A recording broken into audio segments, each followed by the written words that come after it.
Et nous accueillons maintenant Cyril. Bonsoir. Qui dans la salle connaît l'application Yuka? Je trouve ça fabuleux. Je trouve ça vachement bien parce que l'application Yuka, donc, elle nous permet du coup de scanner nous-mêmes nos produits, de voir quel est l'impact qu'ils ont, s'ils sont bons ou s'ils sont pas bons.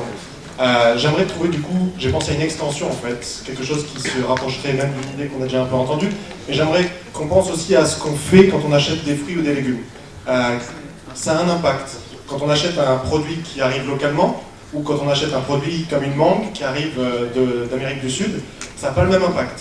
Quand on achète un produit comme des fraises qui sont récoltées au printemps et qu'on les achète en novembre, ça n'a pas le même impact non plus, parce qu'il faut les faire venir de quelque part. Donc elles ont un coût. Elles ont un coût au niveau de l'écologie, elles ont un coût aussi au niveau du prix pour les consommateurs, et aussi, de la façon dont elles ont pu être produites, elles ont un coût pour notre santé. Et du coup, partant du fait que Yuka a réussi, et je vois que les utilisateurs de Yuka, du coup, sont engagés pour savoir ce qui est bon pour eux, je pense que l'application qui permettrait de simplement prendre sa caméra, la pointer vers un fruit ou un légume, qui arriverait à reconnaître du coup de quel produit il s'agit, et de proposer en fonction, d'indiquer en fait quel est l'impact que pourrait avoir ce produit si on l'achetait, je pense qu'on pourrait contrer en fait cette tendance qui a été évoquée un peu plus tôt, que l'industrie agroalimentaire ne propose que ce que veulent les consommateurs. Et je pense qu'on peut avoir un impact là-dessus et dire qu'on a envie de choses qui sont bonnes pour nous et pour la planète. Donc pour ça, j'ai déjà une développeuse avec moi, j'aurais besoin d'un designer, j'aurais besoin de marketing pour arriver à mieux porter l'idée que ce que je viens de faire là et qui était un peu un bégaiement continu de 2 minutes.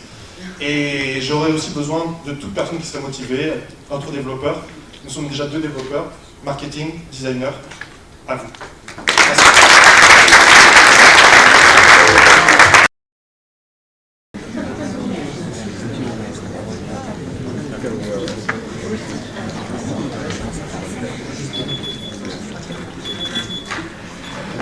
Allô? Coucou chérie, je suis au supermarché au rayon fruits et légumes. Dans ta liste, je vois des tomates et des fraises. Mais les tomates sont dans un emballage plastique avec du carton autour. Et les fraises, elles viennent d'Égypte. C'est vraiment sûr que tu veux des tomates et des fraises au mois de novembre? Eh ben oui, je veux faire des tomates farcies et également un fraisier. En plus, elles vont se régaler toutes les filles. Mais pour l'avenir des filles, Alicia, Sarah, Violette, est-ce que tu es vraiment sûr de vouloir des fraises et des tomates au mois de novembre? Fais ce que tu veux, tu te débrouilles avec la liste des courses.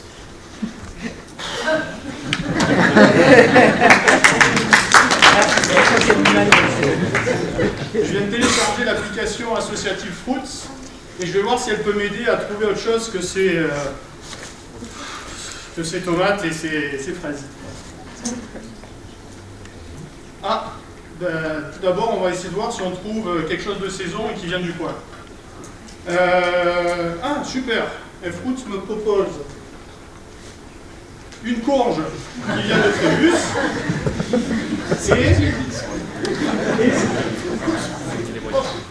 et des panais qui viennent de la vallée du Var. Ah, tiens, super! Ça fait 15 et 30 km de camion au lieu de 200 km de bateau. Mais qu'est-ce que je vais faire avec ça? Ah, mais Fruits me propose un velouté crémeux de panais et de courges fait en 10 minutes.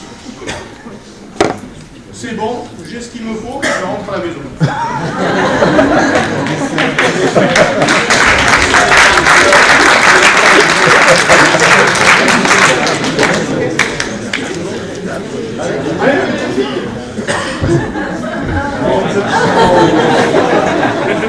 Chérie,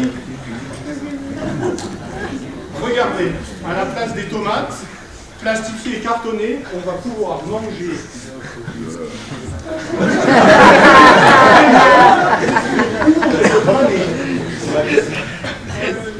Oh oui, papa!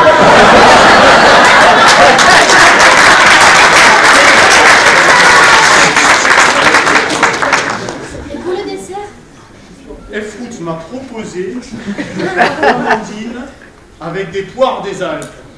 Alors là, on va laisser Foot faire la liste des courses.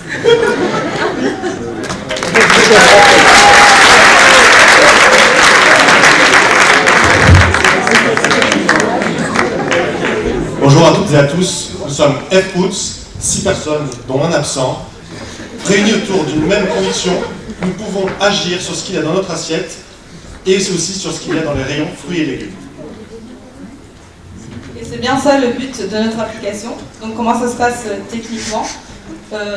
Jean est au supermarché, il se demande si c'est vraiment la peine d'acheter des tomates en novembre. Il va sortir l'application et prendre une photo de la tomate.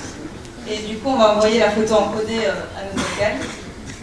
Le back-end va utiliser un réseau de neurones pour prédire et dire de quel produit il s'agit et renvoyer la liste des pays producteurs. Quand la liste des pays producteurs va s'afficher sur l'écran, Jean va choisir le pays qui correspond aux tomates qu'il pensait acheter. Et ainsi, je lui renvoie les informations relevantes, pertinentes pour le pays en question.